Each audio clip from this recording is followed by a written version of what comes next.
माझी भाषा नाही. प्रेम नये सांगता बोलता दाविता अनुभव चित्ता चित्त तुकोबारायांची भाषा. प्रेमाद्वयो रसिकयोर विदीपएव हृद्वेष्म भासयति निश्चलमेव भाती द्वारादयो वदनतस्तु बहिकृतश्चेत निर्वाती न्यूनम अथवा लघुताम उपै. भक्तिशास्त्र बोलतं अंतःकरणामध्ये तेवणारी प्रेमाची ज्योत अतिशय शांतपणानं आपल्या अंतःकरणामध्ये तेवते. हृद्वेष्म भासयति कशी आहे ती ज्योत? निश्चलमेव भाती. निश्चलमेव घालणारी नाही ती प्रेम ज्योत, अशी शांत तेवणारी प्रेमाची ज्योत आहे. आणि ती प्रेमाची ज्योत अंतःकरणामध्ये तेवत असताना ते प्रेम बोलण्याकरता आपण जर तोंड उघडलं तर उघडलेल्या तोंडातून वारा आत जातो आणि ती ज्योत फडफडते तरी नाही तर विजून तरी जाते.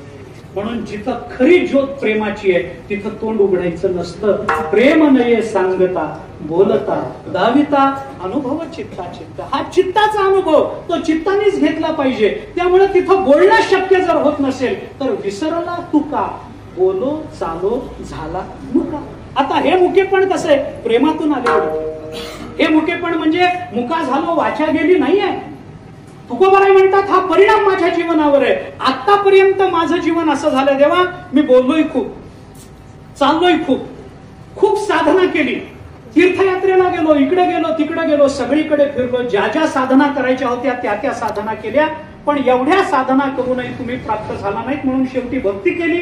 त्या भक्तीचा परिणाम म्हणून माझं जीवन तृप्त आहे, कृतार्थ आहे. आता माझ्या जीवनामध्ये बोलण्यासारखं काही नाही, माझ्या जीवनामध्ये करण्यासारखं काही नाही, माझ्या जीवनामध्ये बोलू लक्षात ठेवण्यासारखं काही नाही. विसरला तुका लक्षात ठेवण्यासारखं काही नाहीये. कारण लक्षात ठेवण्याकरता जी धडपड केली जाते, बोलू क्षमा मागून बोलू महाराज, लक्षात ठेवण्याकरता केल्या गेलेल्या खटपटीलाच संसार म्हणतो. माझी भाषा नीट ऐका. घरी जाऊन अंथरुणावर पडून चिंतन करा. आपण सगळी खटपट करतो लक्षात ठेवण्याकरता. आता या अभंगाच्या मांडणी करता मला काही चिंतन करावं लागलंच असेल की नाही? काही ग्रंथ बघावाच लागला असेल, काहीतरी अन्वय बघावा लागला असेल, काही उघडावं लागलं असेल, गाता उघडून 4 अभंग बघावे लागले, काहीतरी. बरं, जे चिंतन मी केलं ते लक्षात ठेवलं पाहिजे का नाही? हे लक्षात ठेवून इथं मांडणं हा प्रपंचच आहे का? हे ऐकून जर तुम्ही विसरून जाल तरच तुमचा परमार्थ. कारण श्रोता विसरणारच पाहिजे. श्रोत्याने लक्षात ठेवलं तर दर वेळेला नवीन आणायचं कुठं?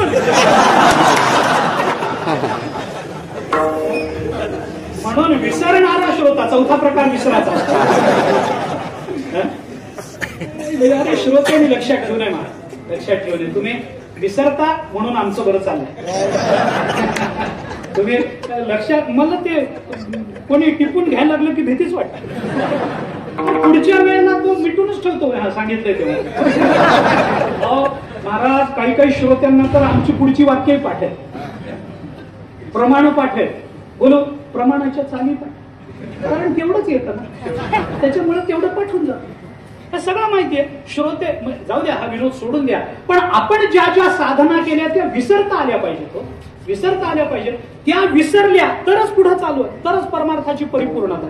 तुकोबाराय म्हणतात आम्ही बोलो चालो सगळं विसरू. हे काही राहिलं नाही. बोलणं विसर झालं म्हणजे मी विसरून गेलो, बोलणं विसरलो, चालणं विसरलं, जे जे काही केलं ते विसरलं. ते करण्याकरता जे मन लागतं ते मन राहिलं नाही. आता तुम्ही प्राप्त झालात, आता माझ्या जीवनामध्ये करण्यासारखं काही राहिलं नाही. तृप्त आहे देवा, कृतार्थ. जीवनाची धन्यता प्राप्त झाली. आता काय म्हणणं काय? काही नाही देवा, आता म्हणणं एक आहे, जर काम आपलं संपलंच आहे तर आता इथं तरी काय राहण्यात तात्पर्य? काम संपलं ना. मोठी माणसं काम झाल्यावर थांबत नाही. हो, ऐका ऐका. अहो, मी साधं बोलतो. 3 प्रकाराचे 3 प्रकार. एक, जन्माला येतात आणि काहीच न करता मरून जातात. आया वैसा गया. रडत येतात, रडत जातात, काही विचार करायचे कारण नाही. काही माणसं जन्माला आल्यानंतर काय करायचं हे ठरवतात.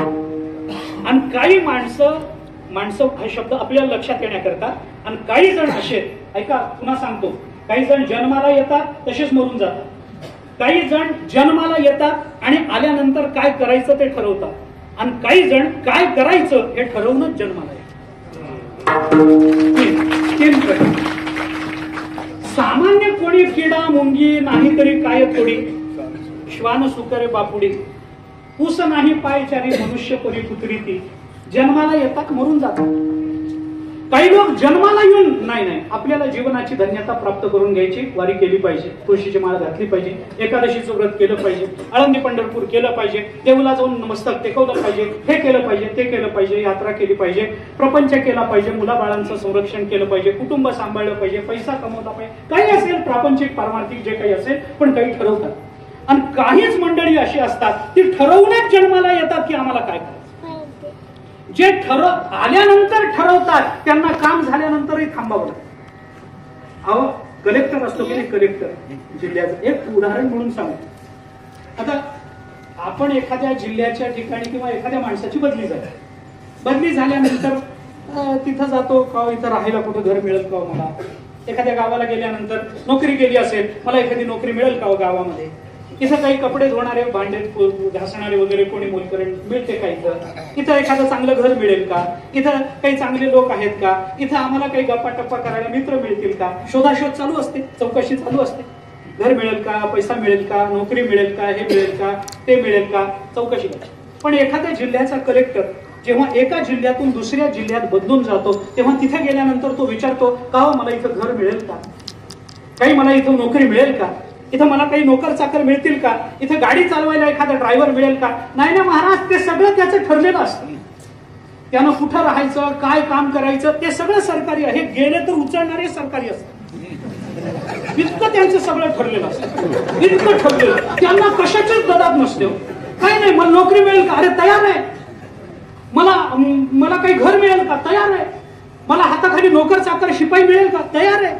मला गाडी मिळेल का, तयार आहे. मला गाडी चालवणारा कोणी मिळेल का, तयार आहे. तसं तुम्ही आम्ही जन्माला येतो, मला हे मिळेल का, ते मिळेल का. पण संत अवताराला येतात, अहो अज्ञानांचं दुःख दूर करायचंय, अज्ञानी तयार आहे. आणायचे नाहीत ना बाहेरून त्यांना, हे सगळं तयार आहे. आणि हे अज्ञानी आहेत म्हणून तर ते येतात ना, म्हणून तर त्यांचं येणं, नाही तर ते तरी कशाला आले असते. तुम्ही आम्ही आहोत म्हणून ज्ञानोबाराय आले, म्हणून तुकोबाराय आले. आपण सुधारलो नाही हा भाग वेगळा, पण आले ते तेवढ्या करता, ते सगळं तयार. तुकोबाराय म्हणतात तेव्हा इथं घेऊन जे करायचं होतं ते माझं सगळं करून झालंय. आता जीवनाची धन्यता परिपूर्ण आहे, तृप्त आहे, कृतार्थ आहे. मग आता म्हणणं काय, काय करायचं काय, तुम्हाला काय म्हणायचंय. सांगितलं तुम्ही हे केलं, ते केलं, ते केलं. आता म्हणणं काय, काय नाही. तुकोबारायांचं म्हणणं एकच आहे, देवा आता एकच विनंती आहे, आता दिसो नये जना ऐसे करा नारायण. बस आता जनाला मी दिसू नये असं माझ्या बाबतीत तुम्ही करा. हे जनाला न दिसणं काय आहे त्याचा थोडासा विचार करतो, सेवा संपवतो. विठोबा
ऐसे करा नारायण. तुकोबाराय म्हणतात देवा आता आमची मागणी मागायला आम्ही समर्थ आहोत, कारण आम्ही काय केलं हे आम्ही तुम्हाला सांगितलं.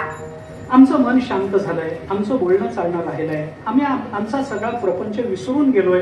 आणि हे सगळं ज्याच्यासाठी करायचं तो परमात्मा, ते तुम्ही आम्हाला प्राप्त झालात. मग आता करण्यासारखं काय राहील. जगाच्या कल्याणाकरता बोलायचं असेल तर ते बोलून ठेवलंय 4000 अभंग पदरात आहेत जगाच्या. म्हणजे जगाकरता जे कर्म करणं आवश्यक आहे ते करून झालं. आपल्या करता घरी जगायचं नसलं, अरे स्वतः करता जगणारा आणि कृतार्थ होणारा मुक्त असेल, पण कृतार्थ होऊन जगाकरता प्रयत्न करणारा संत असतो. संत आणि मुक्तामध्ये हे अंतर आहे ना. मुक्त आपल्या पुरता मुक्त होईल, संपलं, राहिला काय गेला काय, जगाला तरी काय. पण संत महात्मे आपल्या पुरतं बघत नाहीत. मी मुक्त आणि संतातला एक छान फरक सांगतो, सोपा, अनेक वेळेला सांगितलाय, एका वाक्यात सांगतो. जागेवर बसून ज्ञान झालं की त्याला मुक्त म्हणतात, आणि ज्ञान झाल्यावर जो जागेवर बसत नाही त्याला संत म्हणतात. एवढाच फरक, फार फरक नाही. जागेवर बसून ज्ञान झालं मुक्त आहे, पण ज्ञान झाल्यावर सेवितो हा रस बाहेर टाकलं पाहिजे ना, दिलं पाहिजे ना. जो जागेवर बसत नाही तो संत महात्मा आहे. त्यांना जगाला द्यायचं असतं. मग ते सगळं मग आपल्या करता नाही झालं, आपली जीवनाची धन्यता झाली. आपल्या जीवनाची धन्यता झाली. काय काय झालं? तृप्त आहे, जीवन कृतार्थ आहे. मग आता का राहिलाय? कर्तव्य असे उरले, लोकालागी काहीतरी, लोकालागी कर्तव्य. पण लोकालागी जे कर्तव्य असतं ते सुद्धा कधी ना कधी संतच ना. ज्ञानोबारायांना ज्ञानेश्वरी वगैरे सगळं वाङ्मय निर्माण करून झाल्यानंतर समाधी घेण्याची इच्छा झाली की नाही? तुकोबारायांना इच्छा झाली, अरे जे करायचं होतं ते केलं, आणि जे करून पुढच्या जगाला, पुढच्या अनंत काळापर्यंत दिशा देण्याकरता जे निर्माण करायचं होतं ते निर्माण करून झालं. मग आता काय? आता दिसू नये जना ऐसे करा नारायण. बस आता जनाला दिसू नये असं करा. का? मी आपल्याला त्याचं कारण सांगतो. भावना, मोठ्यांच्या भावना फार मोठ्या असतात. तुकोबारायांची भावना सामान्य नाही.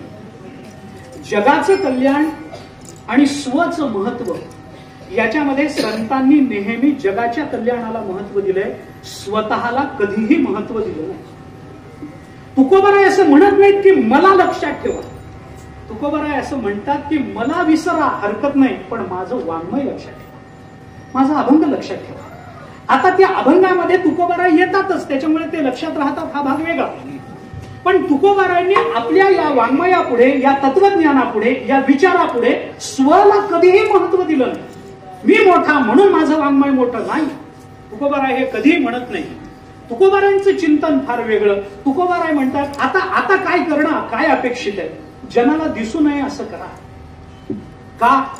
कारण चांगली निर्मिती करणारा जनाला दिसत राहिला तर निर्मिलेल्या वस्तूपेक्षा सुद्धा निर्मिती करणाऱ्याला लोक जास्त महत्व देतात. हे महत्व आहे, लक्षात ठेवा.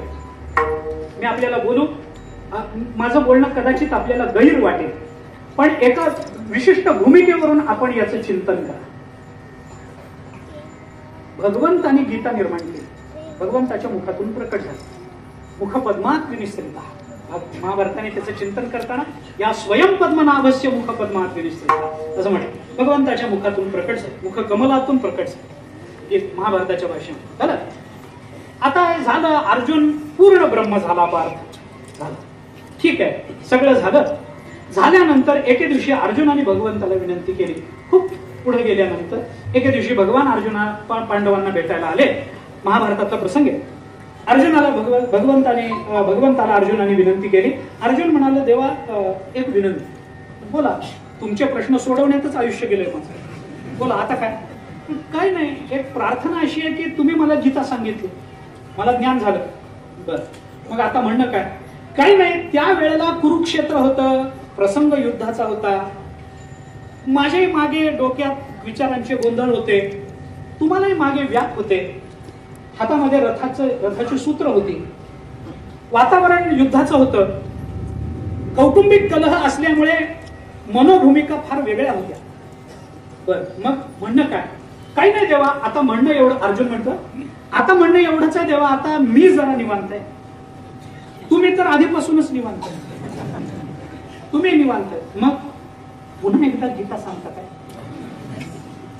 पुन्हा एकदा गीता सांगता? गैर प्रश्न नव्हता, प्रश्न गैर नव्हता. अडचण काय होती? धृतराष्ट्र उवाच हे झाल्याशिवाय गीता सुरूच होत नाही, त्या धृतराष्ट्राला कुठून जिवंत करायचं? पण भगवान असं म्हणाले नाही. भगवान काय, युद्धाची पार्श्वभूमी नव्हती, आता पुन्हा युद्ध सुरू करायचं का असं भगवान म्हणाले नाही. कौटुंबिक कलह होता, आता कौरव गेले, तुमच्या भावंडामध्ये 5 जणांमध्ये युद्ध सुरू करा मग सांगतो, असंही म्हणाले नाही. भगवान काय म्हणाले, अर्जुना तुझी मागणी कदाचित बरोबर असेल, पण तुला एक सांगतो, आता ती जी गीता सांगितली ती गीता पुन्हा सांगायची म्हणली तर तशी मला सुद्धा पुन्हा सांगता येणार नाही. भगवान रागावलेत पहिल्यांदा अर्जुनाला. आपण महाभारत बघा, मी आपल्याला प्रसंग काढून देतो. महाभारतामध्ये भगवान पहिल्यांदा रागवले, त्या वेळेला सांगितले त्यावेळेला लक्ष कुठं होतं? पहिल्यांदा नीट ऐकायचं नाही पुन्हा एवढं लिहून द्या म्हणायचं. ऐकताना लक्ष कुठं होतं? तेव्हाच लिहून घ्यायचं, तेव्हाच विचार करायचा, तेव्हाच डोक्यामध्ये साठवून ठेवायचं. ते गेलं, त्यावेळेला गेलं सांडी विखुरी. मग आता पुन्हा होत नाही. पण मग शांत झाल्यानंतर भगवान म्हणाले, अर्जुना अरे गीता एकमेवा द्वितीय ग्रंथ आहे.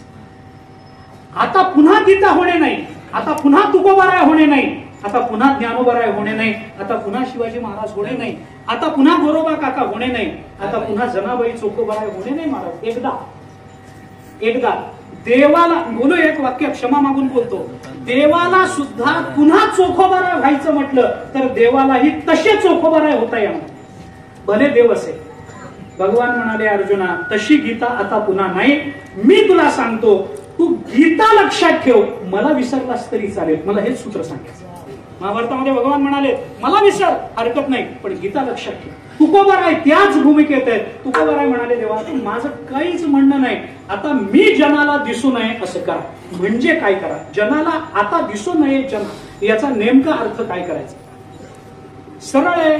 चरित्राच्या संबंधामध्ये विचार करायचा झाला तर देवा आता माझं काम संपलंय, आता माझा देह पडला तरी चालेल, कारण देह पडला की लोक जनाला दिसत नाही. तुकोबाराय म्हणतात जनाला दिसू नये. एक गंमत सांगतो, बारीक मानसशास्त्र. मी जनाला दिसू नये, तुकोबारायांचं बोलणं बारीक आहे बरं, लक्षात घ्या. मी जनाला दिसू नये अशी अपेक्षा असणाऱ्यांना जन मात्र मला दिसले पाहिजेत ही अपेक्षा नक्की असते. उदाहरण सांगतो. एखादा चोर चोरी करायला एखाद्या घरात जातो. त्या घरामध्ये कॅमेरे लावलेले असतात, बरोबर? तिथे लिहिलेलंच असतं, आपण कॅमेऱ्याच्या कक्षेत आहात. ते नसले तरी लिहितात, कुठले लोक सावध व्हावेत म्हणून. काही नसतं पण ते लिहितात. बरं ठीक आहे, असे नसतं. लावलेले होते, चोरी करायला गेला. आता त्याच्या लक्षात आलं की इथं आपण सापडू शकतो. मग आता आपण त्याला दिसू नये म्हणून तो लपत जातो. त्याला असं वाटतं की मी कॅमेऱ्यात दिसू नये, पण मला मात्र कॅमेरे दिसले पाहिजे. अपेक्षा आहे का नाही? अपेक्षा आहे का नाही? मी कुणाला दिसू नये पण सगळं मला दिसलं पाहिजे. याला राजकारणी म्हणतात. हा विचार आहे. तुकोबाराय असं म्हणत नाही, मी जनाला दिसू नये तसे जनही आता मला दिसू नयेत, विसरला तू. मी तर आधीच प्रपंचाला विसरून गेलोय, आता मला प्रपंच बघायचं नाही, पण प्रपंचालाही मी दिसू नये अशी काही व्यवस्था करता येईल का? बारीक आहे, जरा लक्षात घ्या. जन मला दिसावेत, मला सगळं दिसावं, पण मी कोणाला बारीक छिद्रातून बघण्यात लोक असतात. त्यांना फार सवय असते बारीक फटीत बघ. त्याला मराठीमध्ये एक शब्द आहे, संस्कृतातही आहे, छिद्रान्वेषी. छिद्रान्वेषी ते छिद्रच बघत असतात. याच्या जीवनात काय दिसत छिद्र तेवढंच बघायचं, बारीक फटीतून बघायचं. आणि फटीतून जे दिसतं ते उघडं दिसत नसतं. मी व्याप्ती फार बरं माझ्या विचाराची. बारीक फटीतून लोक बघतात, बारीक बघतात, तेवढंच लक्षात ठेवतात आणि नको त्या वेळेला बाहेर काढतात. मी जनाला, त्याला वाटतं की मी ज्यांना बघतोय त्यांनी मला त्यांना मी दिसू नये, पण मला मात्र त्यांच्या सगळ्या हालचाली दिसाव्या. तसं आता दिसू नये जना म्हणणाऱ्या तुकोबारांना मी जनाला दिसू नये पण जगात काय चाललंय हे मला दिसावं अशी अपेक्षा आहे का? तसं नाहीये. मग जना दिसू नये म्हणजे काय? सामान्यत्वानं विचार करायचा झाला तर आता माझा देहपात व्हावा, माझ्या देहाचं कार्य संपलंय, माझा देह पडावा, पण माझा देह पडावा असं तुकोबाराय कधीही देवाजवळ मागणार नाही.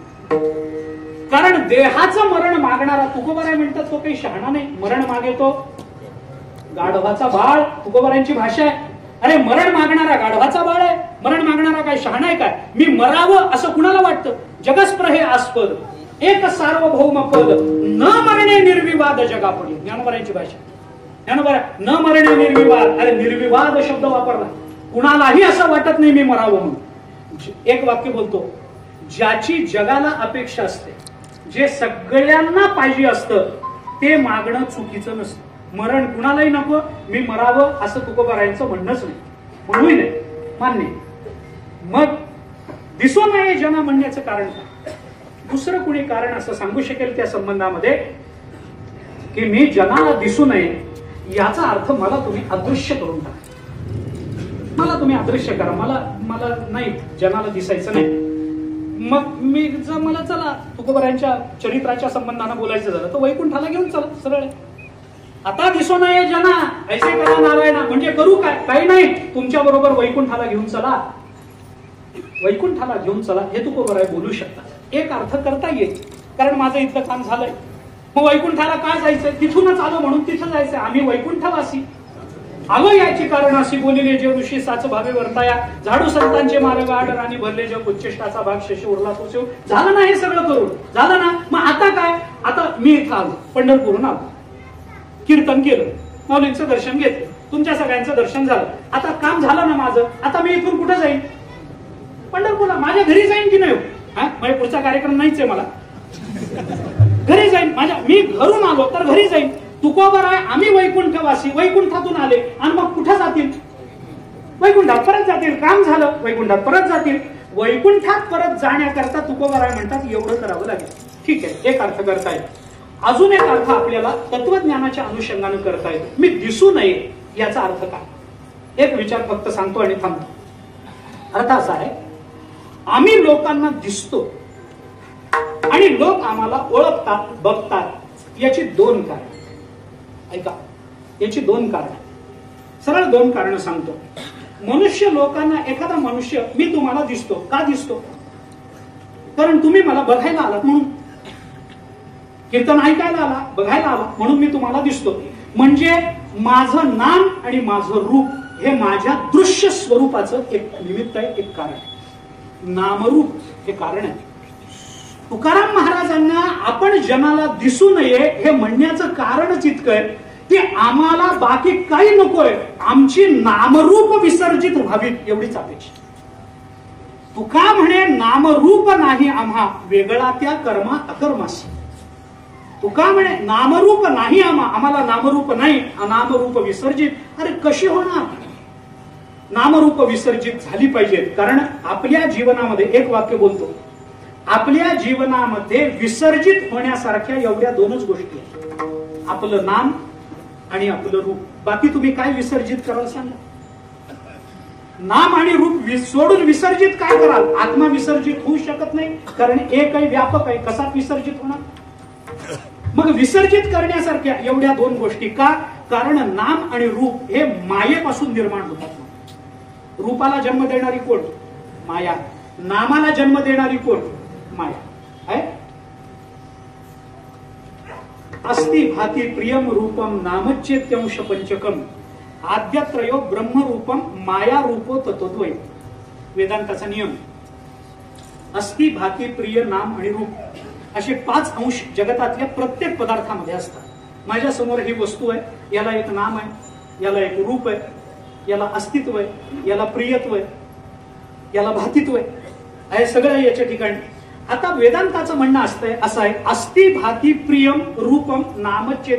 अस्ति भाती प्रिय रूप नाम हे 5 अंश असतात. याच्यातले पहिले 3 आद्यत्रयो ब्रह्मरूपम, अस्ति भाती प्रिय हे ब्रह्मापासून, आणि माया रूप तत्वद्वयम नाम आणि रूप हे मायेपासून. असं आहे.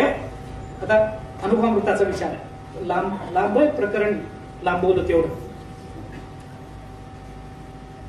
पती पत्नी मिळून मुलाला जन्म देतात, बरोबर?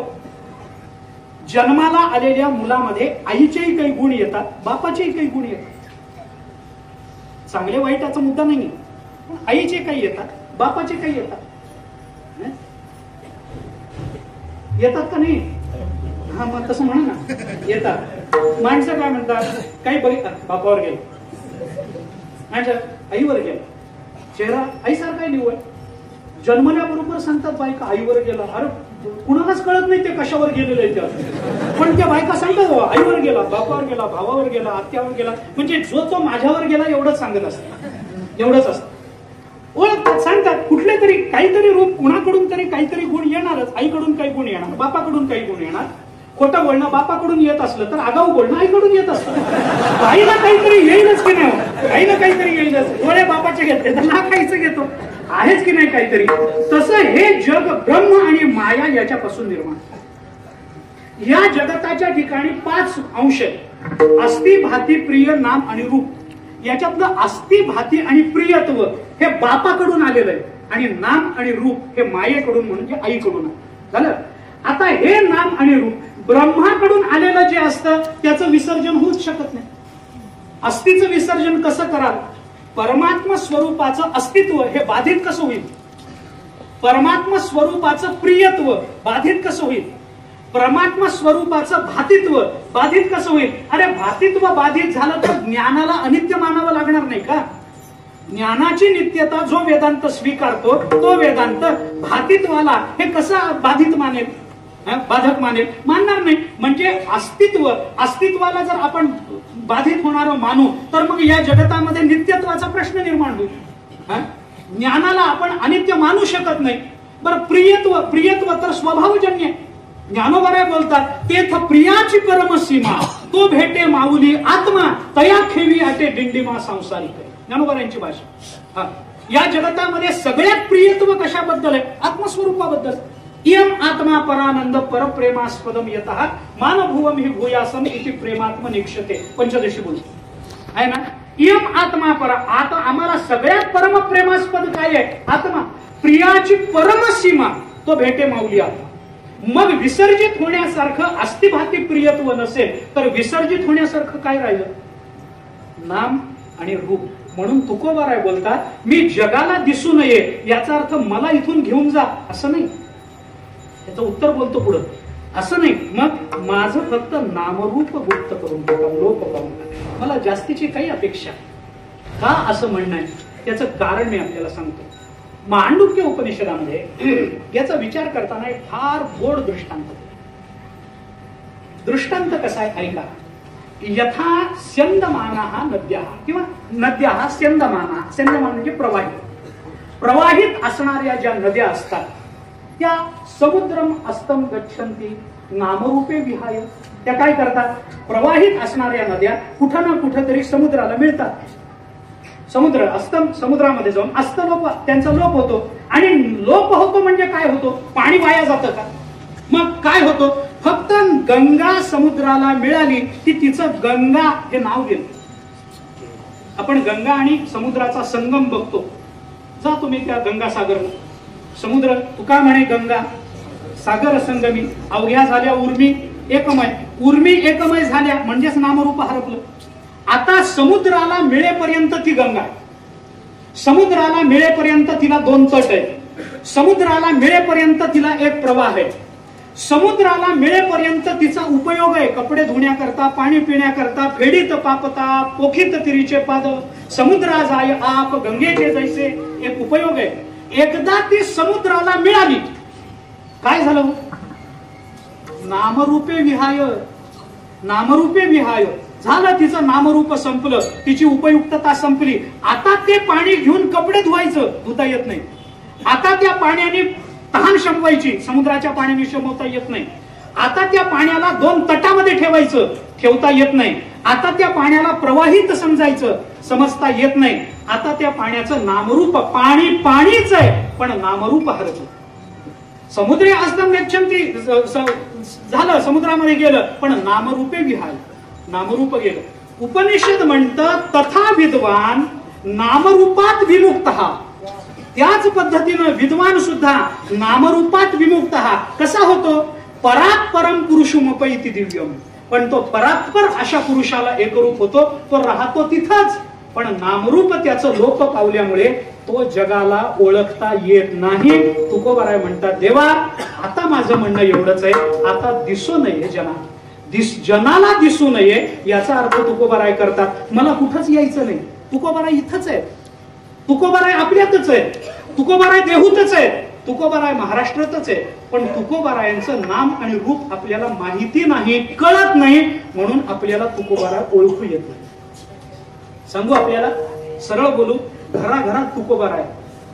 आपण कधी उघडतच नाही गाथा, म्हणून तुकोबाराय दिसत नाहीत महाराज. आम्ही नामरूपात अडकलो आणि तुकोबाराय शब्दरूपानं प्रकट झाले. शब्दरूपानं प्रकट झालेल्या तुकोबारायांना नामरूप नसल्यामुळे आम्ही तुकोबाराय जर म्हणाले असते मला इथं राहायचंच नाही आणि या जगताचं काही व्हावं आता मी चाललो, तुकोबाराय गेले असते तर तुकोबारायांच्या बरोबरीनं तुकोबारायांचं वाङ्मय सुद्धा त्यांचं अनुसरण करत आणि अभिगमन करत गेलं असतं, है ना. तुकोबाराय गेले वैकुंठाला म्हणजे काय, अरे वाङ्मयही वैकुंठाला गेलं असतं. ज्या अर्थी वाङ्मय व्यतिरेक अनुमान, ज्या अर्थी वाङ्मय या पृथ्वी तलावर आहे त्या अर्थी तुकोबाराय सुद्धा या पृथ्वी तलावर आहे. मग आम्हाला दिसत का नाही, आम्ही नामरूपात अडकलेले लोक आहे. आम्ही नामरूप सोडून तुकोबारायकडे बघू. आजही तुकोबाराय आपल्या अंतःकरणात आपल्याला दर्शन देते. त्यांनी निळोबारायांना दिलं ना दर्शन, त्यांनी भागीरथीबाईंना दिलं ना दर्शन, दिलं ना. वैकुंठाला गेल्यानंतरही तुकोबाराय जर नामरूपाचा संबंध घेऊन राहिले असते तर कसे तुकोबाराय आजही आहे.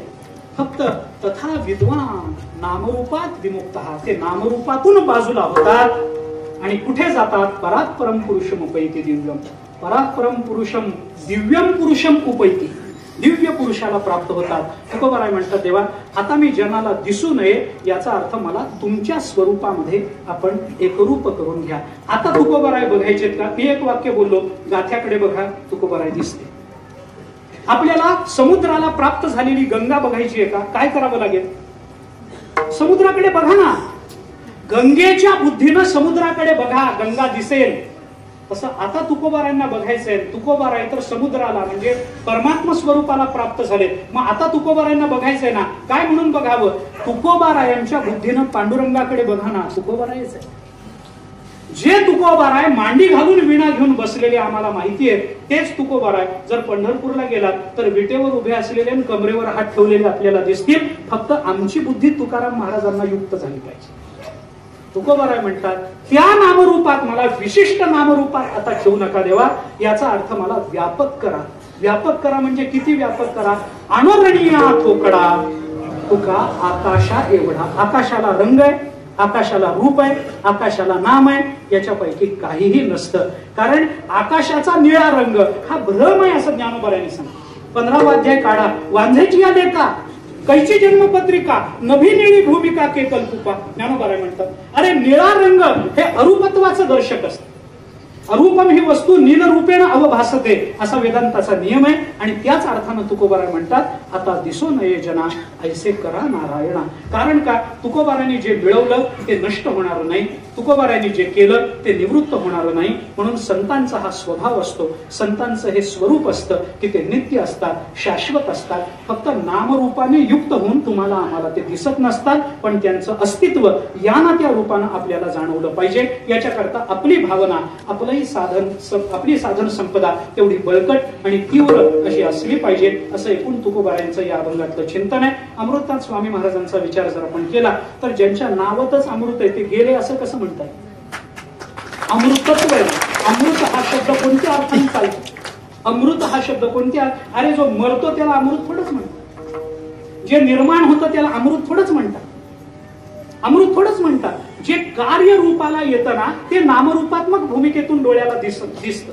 जे कार्य नसतं ते नामरूपात्मक होत नाही, त्यामुळे डोळ्याला दिसत नाही. तुकोबाराय काही कार्यरूप नाहीये. तुकोबाराय जगताचं अभिन्न निमित्तोपादान कारण जर असतील तर त्याच्यामध्ये त्यांना आपल्याला डोळ्यांनी बघण्याचं कारण नाही. तसंच अमृतनाथ स्वामींचा आपण विचार केला पाहिजे की अमृत स्वरूपाला ते प्राप्त झाले. अमृत हा शब्द जसा ज्ञानवाचक आहे, ब्रह्मवाचक आहे, तसा अमृत हा शब्द भक्तिवाचक आहे. नारद महर्षीने भक्तीची लक्षणं सांगताना भक्तिसूत्रामध्ये तिसऱ्या सूत्रामध्ये जे चिंतन केलंय अथातो भक्ती व्याख्या सहामा, आणि नंतरचं सूत्र काय अथातो, त्याच्यानंतर काय 7वास्मिन् परम प्रेम रूपा अमृत रूपाच, असं पुढचं चिंतन.